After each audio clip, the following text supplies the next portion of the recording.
top 10 class is always something we discuss. Norvell has not had one since he's been here. Where do you kind of feel FSU?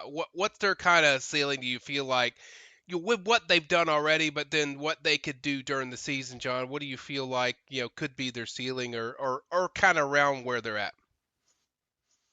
Yeah, Mike, I think top 10 is the ceiling, and I think that should be closer to the expectation year in, year out for a program like Florida State. If you look at the current top 10, those logos, those teams that are there, 90% of them, let's say, have gotten there because of winning. Like there aren't a lot of surprises when you look at the top 10 programs or the programs that are ahead of Florida State at this point. Maybe a USC, maybe a Texas A&M is somewhat surprising, but it's the usual suspects outside of that group. It's Georgia, it's Bama, it's Notre Dame, it's Oregon, it's LSU. I mean, it's programs that you expect to also be in that top 10 range. So I think winning does cure a lot of this, but it doesn't take a certain number. A&M didn't have a great year last year. USC, who's number one, didn't have a great year last year. Even LSU, probably underachieved to a degree. So again, if you see that trajectory, if it starts to look better, you don't have to associate a winning percentage or a number with the success. I think if it just feels that way, kids can see enough of it and begin to jump on board. So yeah, most of these programs are a lock for the top 10, but not all of them. And those who surge up the rankings either have crazy NIL or, all of a sudden they turn things around on the field. And that's obviously the scenario Florida State's got to jump into. Yeah, and even to add on to that, I mean, I asked when Norvell did his booster tour and we got the media availability beforehand, I believe it was in Tampa a few months ago. I asked Norvell if top 10 recruiting was even a goal for him still, because it just felt like they'd always focused more on the portal right before the season starts. So, and he did say yes. He said you always want to be in that top 10. You always want to be in that area of recruiting, but obviously your focus has changed from year to year, whether or not you want to focus more on high school or you want to focus more on the portal. I think this year has clearly been a high school recruiting year for Florida State. We'll see how it goes once in season with the portal becomes more of a factor and you see high school kids drop off. We won't really know that until we get more into the season. But in general, they do want to be there. And as John said, there's a bunch of schools that are expected to be top 10 every year, and there's more than 10 of them. So the math doesn't math there of not everyone's going to be top 10.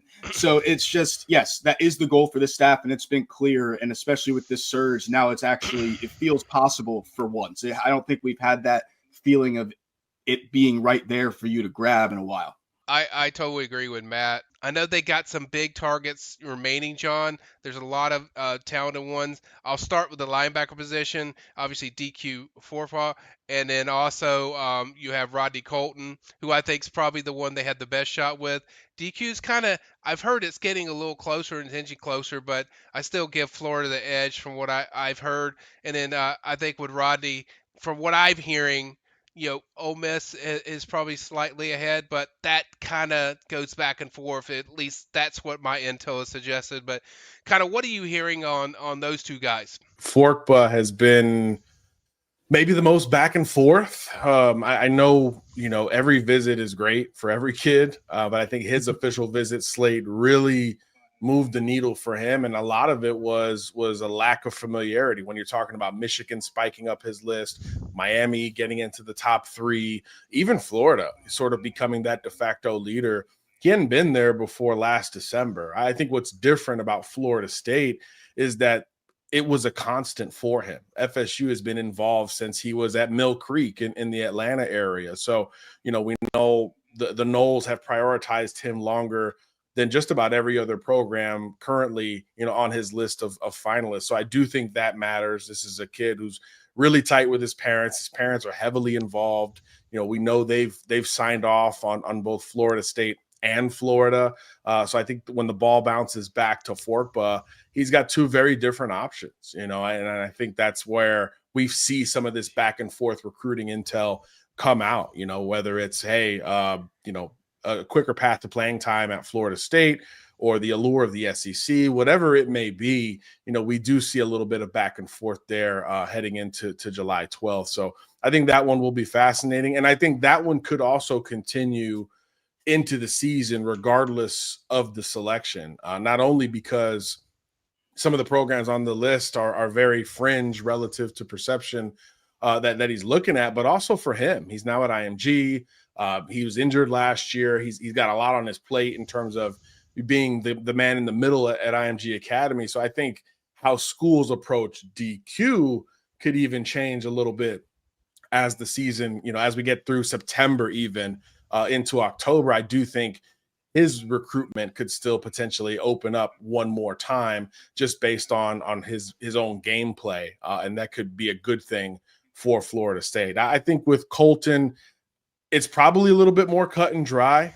We've all heard the Ole Miss buzz and chatter over the last really month or so.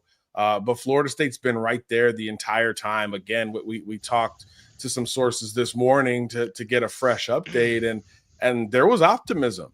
I was almost, surprised to learn. I would have said, hey, Forkpa of the two, you might have a better shot at if you're a Florida State fan. But now I think it's the opposite. I think Colton, in terms of the commitment day, there might be a little bit more, opportunity for Florida State to pull what would be considered an upset over Ole Miss. There's still conversations ongoing, and you wonder in this business, especially, hey, we're writing these things ahead of time.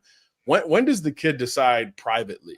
So I think Colton is still more up in the air in that regard compared to Forkpa, at least for this upcoming verbal commitment. So I think that's one, obviously, that Florida State fans really need to dial in on. With Heze Kent, a little bit more up in the air, I feel like. Depending on when you check in with sources in the Peach State, there's Miami buzz, there's Florida State buzz, there's Florida buzz. The last two, pushes I've heard of just into my contacts have been Florida State and Miami. I don't know if it's because Florida has landed some tight end recruits or maybe what their plan could be in Gainesville for Kent, who's the biggest tight end probably in the country. So how schools are presenting that to him is really critical. And it's sort of up to the minute. Hey, how much did he weigh on this visit? How does that change the pitch coming from the coaching staffs?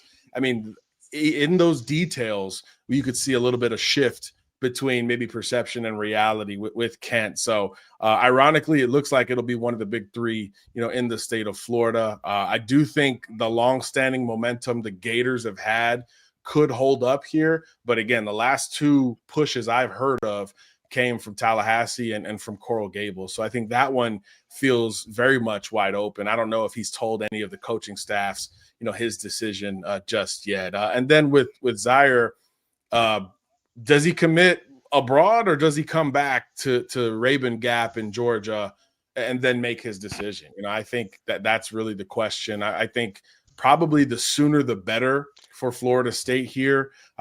If he wants to come off the board, if he's ready, I think he's probably a Seminole. Don't forget that Florida State already has one international commit in this class, which could help with a guy like Zierer, someone who is also far from home and not used to being in Florida or being, I guess they both moved to the U.S. now, but Luke Francis is an international guy that Florida State already has. So that's someone in the class who could connect with Zierer about being from far from home and coming over to the U.S. When it comes to Forkpa and the linebackers, I agree. It kind of, to go with the theme of Florida State coming from behind and a lot of these recruitments, these are both kind of trending with that, right? It seems like Florida for Forkpa for a while now. After his official visit, I would say it felt like Florida State was leading there, but as each official visit came through, it kind of changed. And Florida, after official visits, I would consider them leading. But as of this morning, talking to people, it does seem like Florida State has been trending there in the right direction. And same with Colton. So, yeah, I think it just goes with these come from behind wins that Florida State's been getting, that maybe that's where they want to be. Maybe they want to be the comeback kid, and it works well for them. It has worked well for them, so why wouldn't it continue? Yeah, certainly. Certainly there's a lot of tense moments, a lot of these different recruits